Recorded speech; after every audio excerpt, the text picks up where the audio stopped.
Bismillahirrahmanirrahim. Assalamualaikum warahmatullahi wabarakatuh. Perkenalkan, nama saya Ilham Julaiman dari kelas B Ilmu Dakwah. Di sini saya ingin menyampaikan ceramah terkait dengan efektivitas lembaga amal di Indonesia sebagai penunjang kesetaraan ekonomi maupun kebahagiaan hidup bagi sesama muslim. Innal hamdalillah nahmaduhu wa nasta'inu wa nastaghfiru wa na'udzubillahi min syururi anfusina wa min sayyiati a'malina may yahdihillahu fala mudhillalah wa may yudhlilhu fala hadiyalah. Asyhadu an la ilaha illallah wahdahu la syarikalah wa asyhadu anna Muhammadan abduhu wa rasuluh. Segala puji bagi Allah Subhanahu wa taala yang telah memberikan kita kenikmatan yang terhingga sehingga kita dapat merasakan nikmat dengan sesuka kita, dengan kebahagiaan kita, dan juga dengan nafas kita masih bisa diberi kehidupan untuk sampai saat ini. Salawat beserta salam selalu tercurah limpahkan kepada suri tauladan kita, yakni Nabi Muhammad SAW, yang telah membawa Islam dari masa kegelapan menuju masa penerangan, yang membawa Al-Quran dari Allah Subhanahu wa taala melalui malaikat Jibril, sehingga Al-Quran ini menjadi pedoman bagi seluruh manusia hingga akhir hayat. Dan tentunya kita sebagai manusia ini masih diberi kenikmatan, nikmat Islam yang tentunya itu diajarkan oleh Nabi Muhammad. Baik, pada kesempatan kali ini saya membahas judul dakwah dengan tema efektivitas amal usaha lembaga Islam untuk menunjang kesejahteraan masyarakat. Di sini kalau dalam istilah akademis ya, cinta sesama manusia ini diartikan sebagai filantropi gitu, yang artinya ini dari bahasa Yunani, artinya philos dan anthropos. Philos ini merupakan kasih sayang, anthropos ini berarti manusia. Nah, kalau di Islam ini diartikan sebagai infak dan sedekah. Maka kita sesama umat muslim tentunya haruslah kita menginfakkan, mensedekahkan sebagian harta kita, agar harta kita ini bisa menjadi manfaat dan bisa menjadi amal sedekah nanti ketika di akhirat. Dalam Al-Quran surah Al-Baqarah ayat 267, mohon maaf, yang artinya, hai orang-orang yang beriman, nafkahkanlah di jalan Allah sebagian dari hasil usahamu yang baik-baik, dan sebagian dari apa yang kami keluarkan dari bumi untuk kamu, dan janganlah kamu memilih yang buruk-buruk daripadanya untuk dikeluarkan, padahal kamu sendiri mau mengambilnya, melainkan untuk memicut mata menengnya. Ketahuilah bahwa Allah Maha Kaya lagi Maha Terpuji.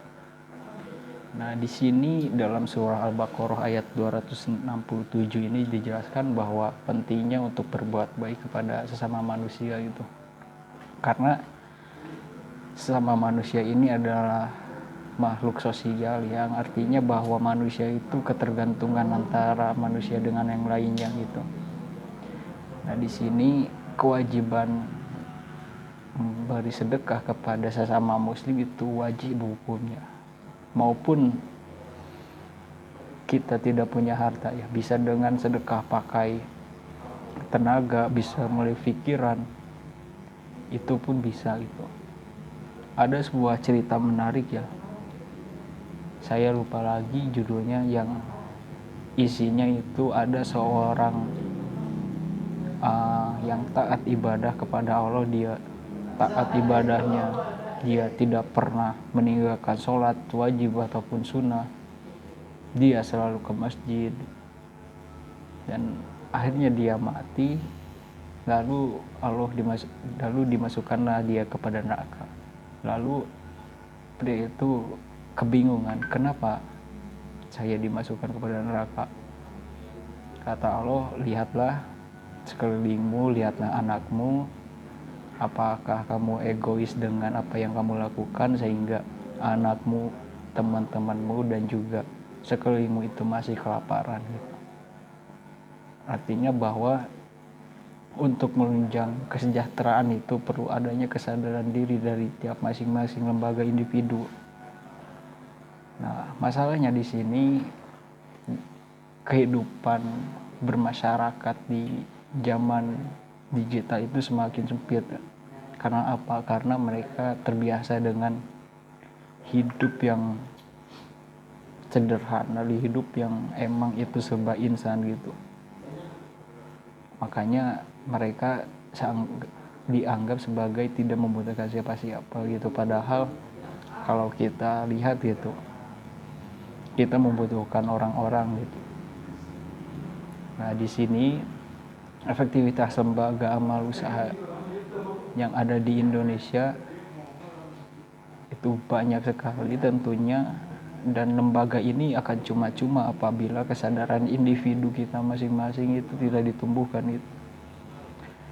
Berbuat kebaikan itu tidak harus didorong tetapi ditumbuhkan dalam hati kita. Lihatlah sekeliling kita agar hati kita itu timbul gitu. Makanya banyak sekali di Indonesia lembaga amal usaha, lembaga amal yang memang itu tidak, istilahnya kurang efektif untuk mensejahterakan seluruhnya umat muslim di Indonesia. Memang itu 50-50, yang artinya bahwa ketika memang lembaga amal itu banyak itu tidak menentukan kualitas kesejahteraan ataupun terbantunya umat muslim dalam ekonomi gitu. Tetapi kalau masyarakat Islam Indonesia ini sadar akan pentingnya itu sedekah, zakat, dan sedekah, tentunya mesti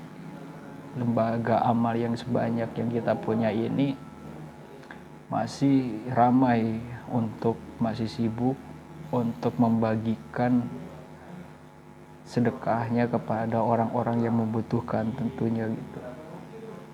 Nah, mungkin ini yang menjadi faktor juga kenapa lembaga amal yang banyak sekali di Indonesia ini kurang efektif dalam mensejahterakan ekonomi di Indonesia. Salah satunya karena kita ini adalah negara berkembang dan tingkat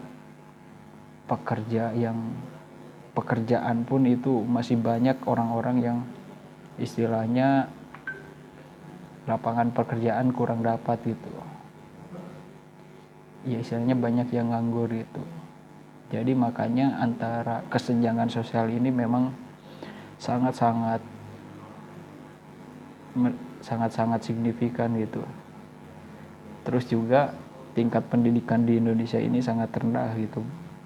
Banyak sekali sekolah-sekolah di Indonesia, tetapi masyarakat Indonesia masih rendah tingkat pendidikannya. Apalagi ketika lihat kita indeks membaca manusia itu, Indonesia berada di urutan ke-90-an gitu, yang artinya bahwa indeks membaca orang-orang Indonesia itu sangat rendah. Apalagi dari segi pendidikan itu sangat tertinggal gitu. Makanya ketika ilmu pengetahuan tidak ada, tingkat lapangan pekerjaan pun kita tidak mendapatkan, ya alhasil kita ketimpangan secara ekonomis. Dan juga di sini banyak sekali pengusaha-pengusaha yang emang sifatnya kapitalis, yang artinya bahwa pengusaha ini 1 banding 100 orang gitu. Makanya di Indonesia ini efektivitas lembaga amal ini sangat kurang gitu, karena orang kaya 1 banding 100 orang miskin itu belum tentu untuk mensejahterakan umat gitu. Nah, mungkin ini beberapa solusi yang memang bisa untuk diterapkan kepada masyarakat di sekitaran maupun seluruhnya di Indonesia gitu. Tingkatkanlah pendidikan kita, Terus mulailah kita berbisnis, karena di Islam itu kita diajarkan untuk kaya gitu. Artinya bahwa ketika kita kaya, kita akan dipermudah untuk akses dakwah. Kemudian kita dipermudah secara sedekah, kita dipermudah secara pengetahuan tentunya. Kita dipermudah secara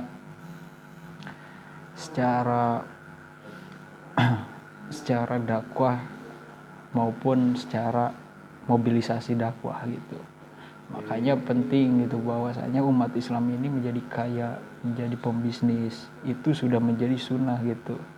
Rasulullah pun begitu, ketika beliau berdakwah itu beliau tidak menganggur, beliau itu seorang eksportir gitu. Beliau berjualan di Yaman, di negara timur, karena beliau tahu bahwasanya ketika ingin berdakwah perut kita harus aman dan juga mobilisasi kita tentu lancar. Kalau misalkan Rasulullah kemarin tidak berdagang dan juga tidak berjualan, ya mungkin mobilisasi beliau untuk berdakwah akan semakin sempit gitu. Mungkin itu saja yang bisa saya sampaikan. Mohon maaf apabila segala kekurangan dan juga kesalahan yang saya lakukan. Semoga ini bermanfaat. Fastabikul khairat, berlomba-lombalah kalian dalam kebaikan. Semoga ini bisa menjadi pedoman bagi teman-teman. Sekian, nun wa qalami wa maisturun. Wassalamualaikum warahmatullahi wabarakatuh.